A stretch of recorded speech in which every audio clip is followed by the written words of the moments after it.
السلام علیکم ناظرین، آج آپ کو بڑی اہم خبر بتاتے چلیں کہ اس سارے معاملے میں اس وقت جو سیاسی ایک کشمکش چل رہی ہے اور بہت زیادہ مار دھاڑ اور اس طرح کی باتیں ہو رہی ہیں اور گرفتاریاں ہو رہی ہیں تحریک انصاف کے کارکنوں کی، اور حکومت اس کو ڈیفینڈ کر رہی ہے۔ پھر ہم نے دیکھا کہ کئی پریس کانفرنسز ہوئیں ساری، اور قومی اسمبلی میں خواجہ آصفی کی تقریر، سارا کچھ ہو رہا ہے۔ لیکن اس سارے معاملے کے درمیان آج کابینہ نے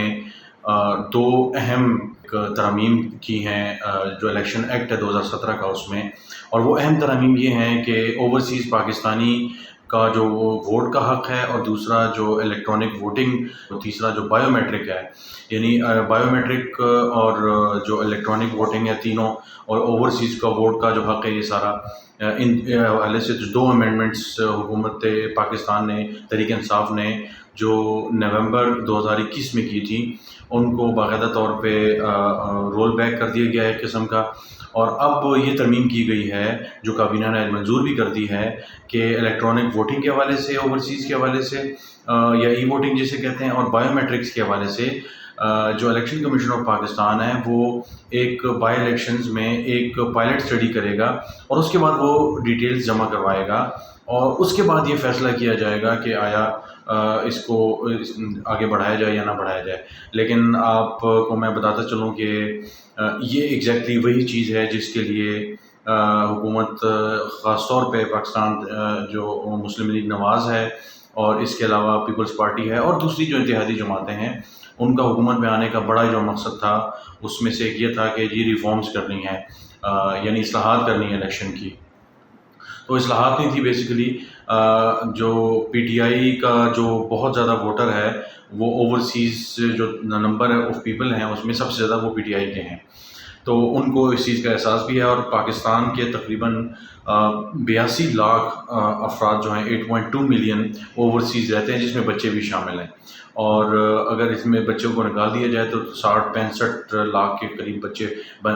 جو نوجوان ہیں، ایڈلٹس ہیں، وہ بن جاتے ہیں جن کو نائکوب مل چکا ہے۔ تو یہ اب اور اگر جو ڈیٹا بتاتا ہے کہ تقریباً صرف لاہور میں 17 حلقے ایسے ہیں قومی اور صوبائی اسمبلی کے، جس کے اندر مختلف جو ووٹ ہیں وہ 50,000 سے زائد ہیں۔ تو اسی طرح گوجرانوالہ میں، اسی طرح جو جیلم ہے، اسی طرح منڈی بہاؤدین ہے، اور ملک کے مختلف علاقوں میں، کراچی میں بہت سے لوگ جو ملک سے باہر ہیں اور بیرون ملک ہیں، تو ان کا جو ووٹ ہے جس کا حق دیا پاکستان تحریک انصاف نے، تو مسلم لیگ نواز کی حکومت، خاص طور پر اتحادیوں کی حکومت نے فیصلہ کیا ہے کہ وہ حق ان سے واپس لے لیا جائے، اور ایک پائلٹ کسی امینڈمنٹ ڈال دی گئی کہ جی پائلٹ اسٹڈی ہوگی۔ تو اصل مقصد اس کا یہ ہے کہ اس امینڈمنٹ کو ختم کر دیا جائے۔ تو میں نے جیسے کہا کہ سیاسی گہما گہمی ہو رہی ہے، لیکن ادھر سے حکومت نے بڑا باریک کام کیا، اور اتنی تیزی سے کیا کہ کل ایک ہی دن میں الیکٹرانک ووٹنگ کے حوالے سے، اور یہ جو میں نے آپ کو سارا بتایا اس کے حوالے سے، ایک ہی دن میں جو کیبنٹ کی کمیٹی ہے اس کی میٹنگ ہوئی، اور لیجسلیٹو کیسز CCLC جسے کہتے ہیں، اور اسی میں انہوں نے یہ فیصلہ کیا کہ آج شام ہی کو یہ کیبنٹ کی میٹنگ میں بھجوا دی جائے گی۔ تو ایک ہی دن میں یہ سارے فیصلے ہوئے کہ جلد، حالانکہ ہمیشہ تقریباً اس میں ہفتہ اور 10 دن لگتا ہے جب CCLC کی میٹنگ ہوتی ہے۔ تو کل میٹنگ ہوئی اور آج کابینہ میں پیش ہوا، اور آج کابینہ سے وہ پاس بھی ہو گیا۔ تو جتنی تیزی سے یہ کام ہو رہے ہیں تو اس سے لگتا ہے کہ جلد از جلد یہ حکومت چاہ رہی ہے، اتحادیوں کی حکومت، کے جلد از جلد معاملات کو نمٹایا جائے، تاکہ اگر عمران خان کے پریشر میں اگر اگلی الیکشن آتے ہیں یا کچھ ہوتا ہے یا حکومت ٹوٹ جاتی ہے، تو کم از کم انہوں نے اس طرح کی قانون سازی کی ہو۔ تو آج تک کے لیے اس کے لیے تفصیلات اتنی ہی، تو انشاءاللہ آپ سے مزید جو تفصیلات ہیں وہ شیئر کرتے رہیں گے۔ شکریہ۔